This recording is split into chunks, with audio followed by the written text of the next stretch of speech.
Bakunzi b'Intare official mu nyemerere dutangirire ahangaha muri axe ya Ruvungi, aho uyu mujenerali wubwe ku giti cye yigiriye ku rugamba. Uyu ni General de Brigade Mwaku Mbuluku Daniel, aherekejwe n'abantu benshi. Uyu nguyu biravugwa ko ndetse mu by'ukuri adashobora gutaha. Turabigarukaho tubabwira uko situation zimeze ahangaha ni muri Kivu y'Amajyepfo. Tugiye kuba dusimbukira nanone muri territoire ya Masisi, aho urugamba rukomeje kuba amagasa muri axe zigiye zitandukanye, cyane cyane muri groupement ya Buabo. APCRC yariye Karungu, yarakaye ku rwego rudasanzwe, aho imirwano yatangiye kuva saa 3 z'ijoro kugeza magingo aya ngaya muri axe ya Kabirangiriro, Gihuma ndetse no mu tundi duce. Turaje byose tubive imuzi ni muzingo. Turagaruka ndetse muri territoire ya Rucuro, aho kugeza magingo aya ngaya bitoroshye na gatoya, ariko kandi byinshi bikaba bikomeje kugenda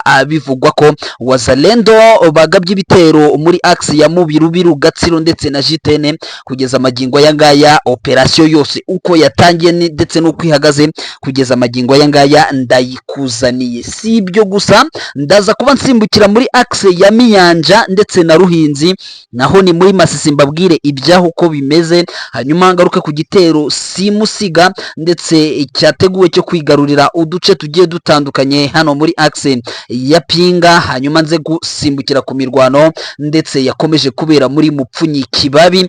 Ngaruke kuri M23 n'igihugu cy'u Burundi bahererekeranyije abasirikare bafatiwe ku rugamba, nabyo ndaza kuba mbikomozaho. Muraza kunyemerera ngaruke ku rubanza rw'uwitwa Constant Mutamba, narwo nduvugeho, kuko ku munsi w'ejo uyu mugabo yavuze amagambo akomeye cyane ndetse abwira ubucamanza inzu y'umugore cyangwa se umukenyezi ancien première dame Olive Lembe Kabila kuva saa 11 za mu gitondo yari yagabweho igitero ndetse cyo kuyisaka, aho bamwe muri bo batawe muri yombi mu bayirinda.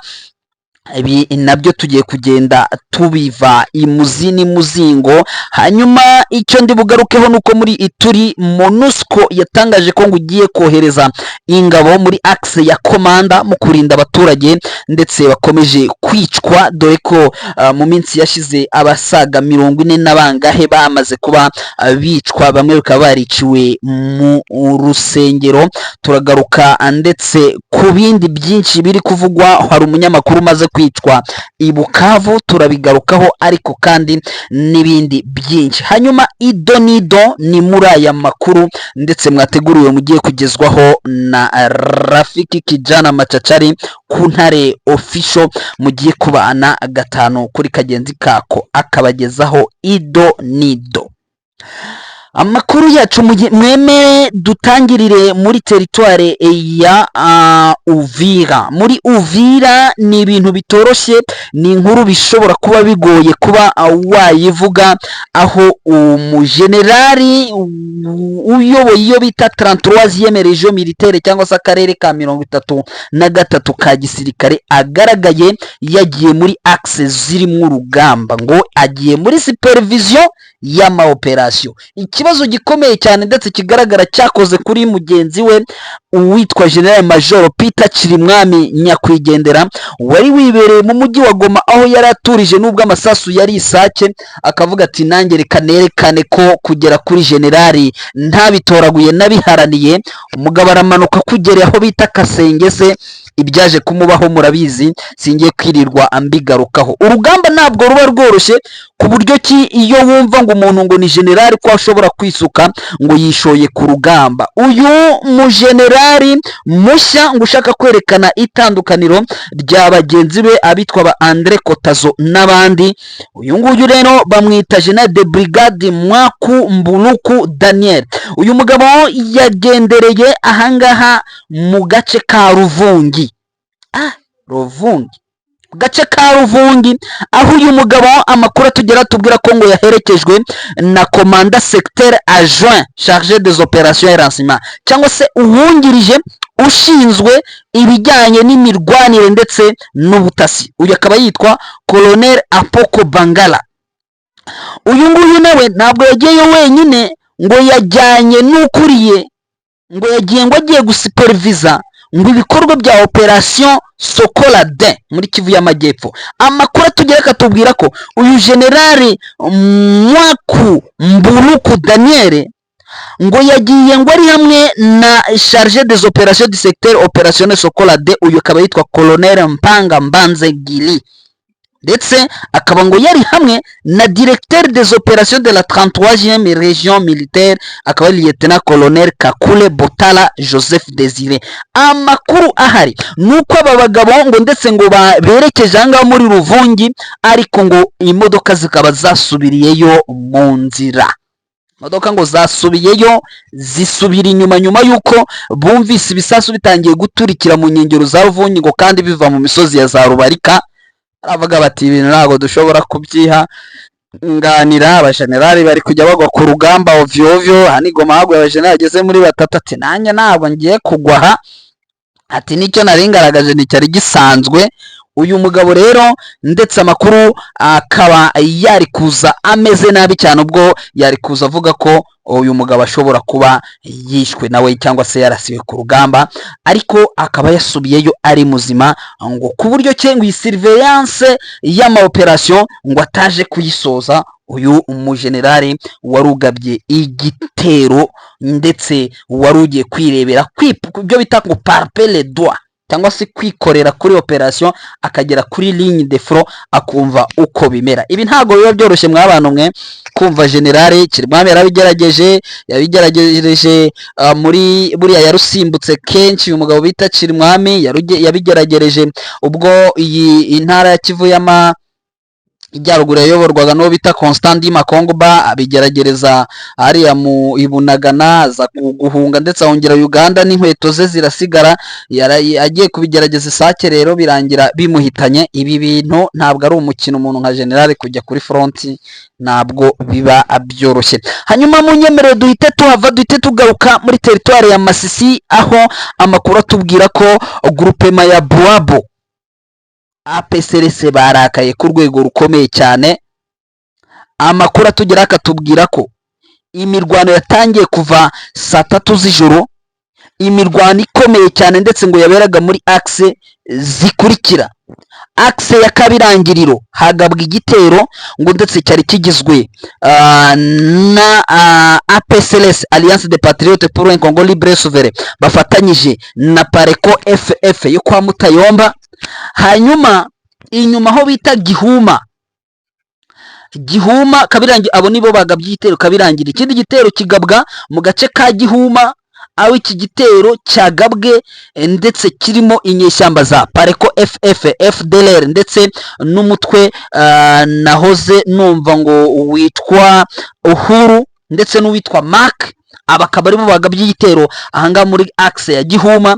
Iki gitero cya mbere biravugwa ko ngo ikindi cya kabiri, ubwo urumva ni ibitero bitatu, ikindi cya kabiri cyagabwe mu gace ka Burugwa Mafuo ndetse n'ahitwa Rushabe ntago ndahagera, ndaza kuba mpagera nimba nambutse Masisi zone, aho bita Mafuo ndetse na Burwa naho akaba hagabwa igitero gikomeye cyane, ngo kikaba cyo ubwacyo ngo cyari cyaturutse ndetse muri secteur ya Katoyi, aho ngo ndetse cyari kiyobowe nabo kwa Kigingi ndetse bafatanyije na APCRC yemwe n'ingabo za FRDC zari zirimo, zimwe zagiye zituruka muri axe ya Karehe. Bikaba bivugwa ko rero ngo iki gitero ngo kitari cyoroshye, ngo aho kugeza amagingo yangaya n'ubu ngubu ibitero byose M23 irimo irarwana n'ukuntu yabisubiza inyuma. Urumva ko M23 ntabwo yorohewe, mwebwe mudukurikiye mwumve ko nayo itorohewe na gatoya kuba mu by'ukuri iri guhangana ni coalition ingano rye. Nyamara ibi bikabibaye mu gihe cyo bita General Pacifique Masunzu yavuze ko nyabona ngo ntimukagabe igitero abaturage batuze. Gusa amakuru avaha akambwira ko ibitero byatumye abaturage bahungira, bamwe bakaza Masisi zone cyangwa se Masisi centre. Ubwo Masisi centre irumvikana ntabwo iri kure cyane, ubwo bagiye bava muri ibice bagatraversa bagahinguka Bukombo cyangwa se bamwe bakajya Rwashi, ubundi bagahita bazamuka boro bakerekera ahangaha Masisi centre. Abandi amakuru tugira akatubwira ko abandi berekeje Warikare, ubwo byumvikane neza ko batraversaga mu ntambara n'ubundi bagakikira umusozi wa Kasopo bakanyura aho bita Buhimba, ubundi bagahita bikubita muri Wayungu muri teritwari ya Walikale. Urumva iyo nzira ukuntu igoye, ndetse abandi bikavuga ko bagiye muri Nyamaboko ya mbere, ubwo ni access controlwa na M23 ahangaha muri Nyamaboko ya mbere mu duce, ndetse banyuze za Showa, kandi urumva biragoye byanga bikunze. Ahangaha ni muri groupe ya Mupfunyi Kibabi, naho imirwano ikaba ari yose, kuko niba bibera muri Buwabo, muri Mupfunyi Kibabi nanone naho ntabwo kugeza amagingo ya byoroshye, ngo kuko ni ibitero bikakaye kabisa izi wazalendo zagabye. Bigaragara ko M23 nayo itorohewe muri makeya muri urugamba rukomeje kubera muri izi axe zigiye zitandukanye. Munyemerere mpite mva ahangaha nsimbukire muri teritwari ya Rucuru. Pare ya Rucuru naho urugamba rwabaye amagasa mw'abantu mwe. Urumva ko urugamba rwa Rucuro rumaze igihe. Urugamba rwa Rucuro ruravuga mu bwicanyi bukomeye cyane, ndetse bwicishwe n'abaturage, aho nabonaga itangazo ry'iyo bita conseil territorial de la jeunesse, cyangwa se ubwo twavuga ngo abakuriye urubyiruko ku niveau ya teritwari ya Rucuro. Bigaragara ko bamwe mu bayobozi babo bayobotse inzira nyine bari abo muri leta, bagombye kuba muri leta, abandi bajya muri wazalendo. Banditse ko ngo abantu bageze ku 197 bashobora kuba barishwe na M23 ngo mukubitiranya na FDLR. Ariko ibi ngibi kugeza amagingo ya bikaba ari byo byamaze kuba byamaganwa n'umutwe wa M23, ukaba warabyamaganye ukavuga ko ibyo bintu atari byo. Kugeza ubu rero urumva ko iyi ntambara zo muri Rucuro zo zigoye, kuko byanga bikunze zigwamo abaturage. Nk'ubu ngubu muri teritwari ya Rucuro, SMC yakomeje mu by'ukuri kwisirisimba kuva ku munsi w'ejo mu duce turimo mu Birubiru, mu duce turimo Gatsiro, mu nkengero za Gatsiro, ndetse naho bita J10. Ahangaha mwumve ko muri axe ya Kiyeye, Kiyeye ari agace mu by'ukuri gasa nkaho yuhagaze. Kiyeye buriya ni hejuru mu musozi ubusa n'ureba ntuzara buriya ureba Nyanzare. Kiyeye rero akaba ari indiri ya FDLR ku rwego rukomeye cyane. Amakuru atugera akatubwira ko ngo abangaba nyuma yo gusenyerwa muri axe ya Kiyeye ndetse na mu Birubiru, bavuze ko batagomba kuva muri ibyo bice, ndetse benshi baragenda bikantona hariya mu Byayi muri biriya bihuru bya J10, ndetse bikaba bivugwa ko bagabye igitero ku birindiro bya M23 biri Gatsiro, ndetse n'aha mu Birubiru, ndetse no ku muhanda wa Nyarubande.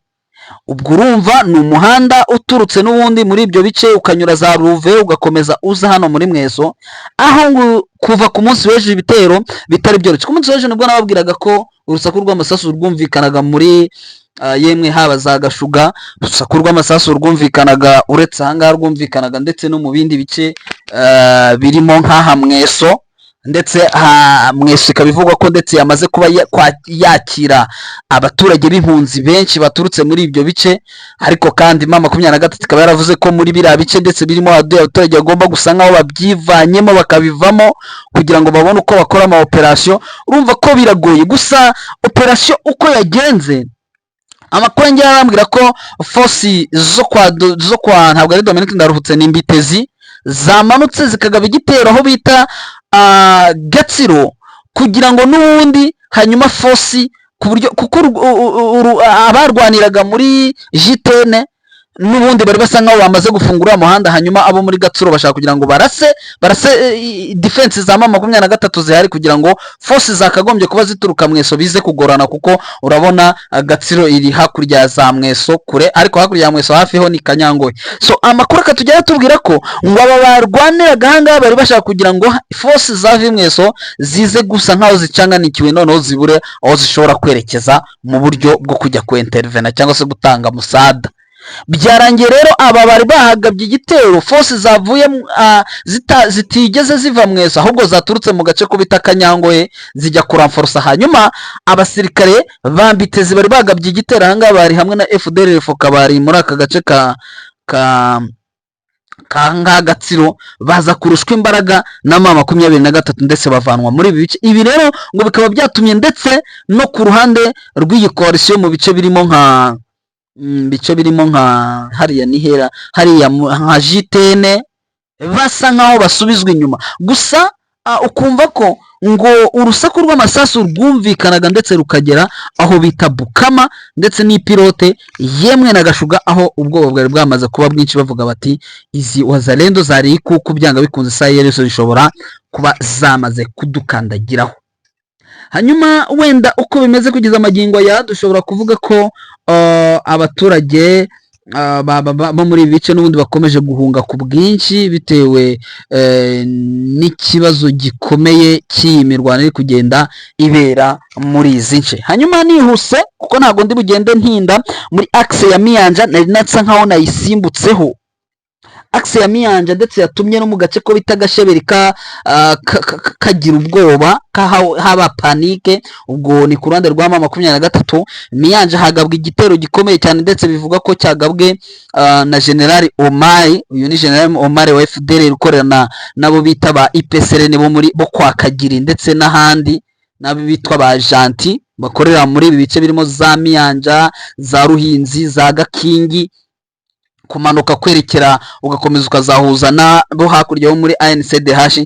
ngo nibo bagabye igitera ahangaha Miyanja, ndetse ngo cyari gishatse kwibasira Gasheberi kugira ngo n'ubundi Masisi isigare iri muri panike, ariko byaje kurangira n'ubundi ngo mu masaha y'isa 3 zishyira saa 4 gisa nkaho gisubijwe inyuma, agahenge kaza kumvikana ndetse muri centre ya Gasheberi. Ntabwo byoroshye kukontorora umujyi munini kandi ukikijwe n'ibihuru kandi birimo wazalendo, kuko ujya gusa ugasanga naho bita zakumbwe haracyari za wazalendo, imitwe iracyari mu bice byinshi mu dusekte tumwe na tumwe tugiye tuba hagati. Wenda nihuse cyane andi makuru wenda aya politike, ariko mpita nsimbukira ku guhanahana imfungwa, imfungwa za gisirikare. M23 yabikoranye n'igihugu cy'u Burundi. Makuru atugera akatubwira ko u Burundi, cyangwa se wenda icyo nshobora wenda kugarukaho nkavuga ko igihugu cy'u Burundi bivugwa ko cyahanahanye na M23 mu ibanga rikomeye cyane, bagahanahana abasirikare 20. Leta y'u Burundi yemereye BBC yuko yabakiriye babo bari bafashwe, ariko mwibuka neza ko leta y'u Burundi yari yabahakanye ivuga ko ari Red Tabara. Baba bemeye ngo na M23 hari bari barafashwe nabo, bivugwa ko leta na Koloneli Wiringoma nawe yaje kubyemera, akavuga ko ngo abangaba ngo nabo ngo babakiriye. Gusa ni ikibazo gikomeye cyane kugeza ubu, niba bari guhanahana imfungwa ariko bagakomeza kurwana, sinzi ngo bishobora kuzerekera he. Hanyuma nihuse, urugo rwa Olivier Lembe Kabila ngo rwazungurutswe kuva saa 11 za mu gitondo, aho kugeza amagingo yango bivugwa ko ngo abashinzwe umutekano w'ahangaha baje gutabwa muri yombi bagafungwa. Kandi amakuru akaba avuga ko ngo ahangaha ni muri axe croisement Batetera, yego, ngo aho ngo ahangaha ngo boherejwe aba bapeme, ngo baje koherezwa ngo n'uyoboye première zone de défense akaba ari General Chiko Chitambwe, ngo ndetse ngo uyu mushoferi waruzanye ibyo kurya ngo agizaniye aba bagardier ngo yaje gufatwa arafungwa, arafungwa. Ngayo nguko rero murumva ko ari ibibazo bikomeye cyane. Hanyuma wenda dusa n'abagana ku musozo, ko dusigaje inkuru zigeze nko muri zingahe, kuko ntabwo tuba tugomba gutinda. Ambasade ya Leta Zunze Ubumwe za Amerika mu Burundi yatangaje ko igihugu cyahagaritse by'agateganyo visa ku Burundi bose, cyangwa ku Barundi bose, kubwo ngo kurenga ku mabwiriza kwagiye kwisubiramo kenshi. Umva ni ikibazo, niba bahagaritse gutanga visa ku Barundi bose ngo kubera ko hari amakosa yagiye yisubiramo, ntabwo bageze batangaza yariyo. Agataho urumva ko ni ikibazo gikomeye cyane kugeza amagingo yangaya ku gihugu cy'u Burundi, gikomeje kurangwa n'ubukene bukabije. ntabwo twabihisha, ntabwo twabirenze ingohe. Igihugu kiri kurangwa n'ubukene budasanzwe buri ku rwego rwo hejuru. Hanyuma wenda twihuse cyane ntabwo MONUSCO nari nayivuzeho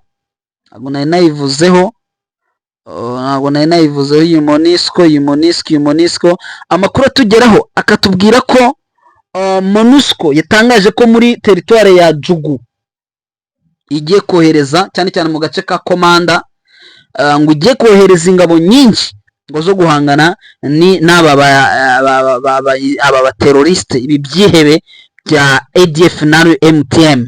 Abangaba ngo babagome baherutse kwica abantu batari bake bakabicira ndetse no mu rusengero, ibintu bibabaje. Makuru atugera tubwira ko abangaba MONUSCO yavuze ko ngo igiye ngo gukora ibishoboka ibyo ari byo byose ngo ndetse ngo irinde abaturage. Se bizashoboka? Ni ikibazo gikomeye cyane. Hanyuma Constant Mutamba, uyu mugabo nawe ntaho twamusimbuka kuko ku munsi we urubanza rwabaye akasamutwe, aho yavuze amagambo akomeye cyane, avuga ati njyewe mwabajije mwe mwariye ruswa y'u Rwanda, ati kubera navuze u Rwanda nabi, ati niyo mpamvu muri kunyintimida, ati ibijyanye n'amafaranga byo ngo ati ntacyo nigeze ndya, ati mujye mureka kumbeshyera, ati ibyo binyoma muzabijyana ahandi. Ntago byoroshye. Hanyuma umujournaliste witwa Steve Paluku Paul Bayoka yafunzwe ndetse na mugenzi we witwa Sebastien Mulamba, nabyo turabigarukaho mu makuru yacu ari imbere ataha. Wenda icyo nshobora gusorezaho nuko n'uyu umujournaliste witwa Fisto Mazambi wishwe rino joro ryakeye ahangaha muri Bukavu. Biravugwa ko ngo yari afite ibikomere. Uyu mugabo ngo bamusanze ahantu bita Shemangaza muri Nguba, aho ngo umubiri we wari ufite ibikomere byinshi, ajyanwa kwa muganga ariko biza kurangira avuyemo umwuka. Abanyamakuru ntabwo biba byoroshye, mujye musengera abanyamakuru banyu iyo bagiye kuri tele, ntabwo biba byoroshye, baba kubivugana, bagomba kubivugana, baba ari benshi. Ni mugenzi wacu, Imana imuhe iruhuko ridashira. Hanyuma tukatubashimire ndetse mu by'ukuri tubashimire cyane kuba mwabanye natwe. Hanyuma amakuru yacu yo nakagaruka, turabashimiye cyane mukore subscribe. Ciao ciao.